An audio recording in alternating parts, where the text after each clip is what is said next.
Oɗo ñalawma wona ko gatti woni tinduɗo wona daari jiiɗe titi bonnane ngal torumbal baafi dembele wuttanno kañƴo daro Cheikh Oumar itte leggal nan demanaji gañi koye Cheikh Oumar a weltima mo tal ɗomo dembele bisimilla kalde Cheikh Oumar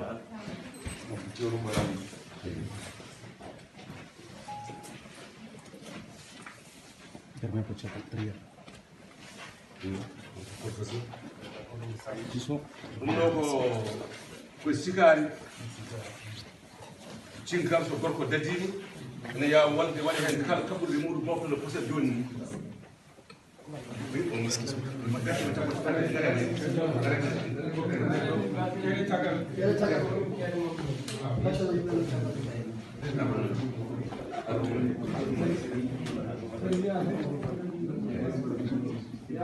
ɗum ɗo woni ko yiyoton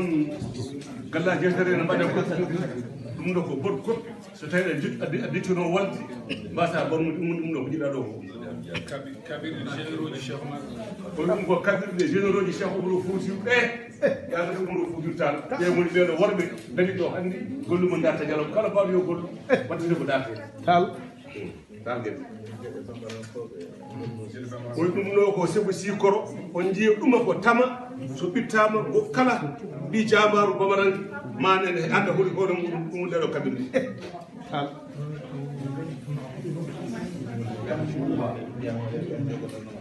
o ɗum woni cikkorɗe jamareɓe hanke jogotoɗo wonde Cheikh Oumar Foutiyou Tall ɗum ɗo ko ñawdole a nani ɗe ganduɗa ceerenɓe hanke kala ko golli Allah ne jaabo ɗum ñawdole hanke maka tummi ɗum ko maka tummi e talki goni ɗo ñalawma hande wonɗo Cheikh Oumar Foutiyou ɗum ko laɓɓeje kaɓorɗe so worɓe worɓe nammodiri becce e becce ɗum ɓe kaftattoɗo face à face sabre c'est un vieux sabre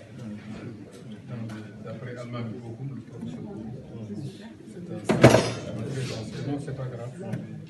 puis on c'est ça sous ici que ɗum ko silemeje wonduno worɓe dadinoɓe eɓe jeeyi piccali muɗum jeeyade fi sabilillahi eɗen gonɗa Cheikh Oumar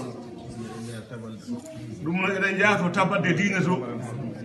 to gueɗe bomana ko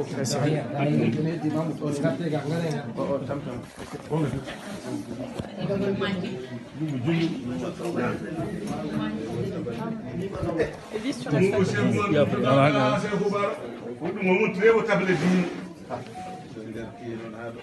o wi sen gatti hen ha ɗo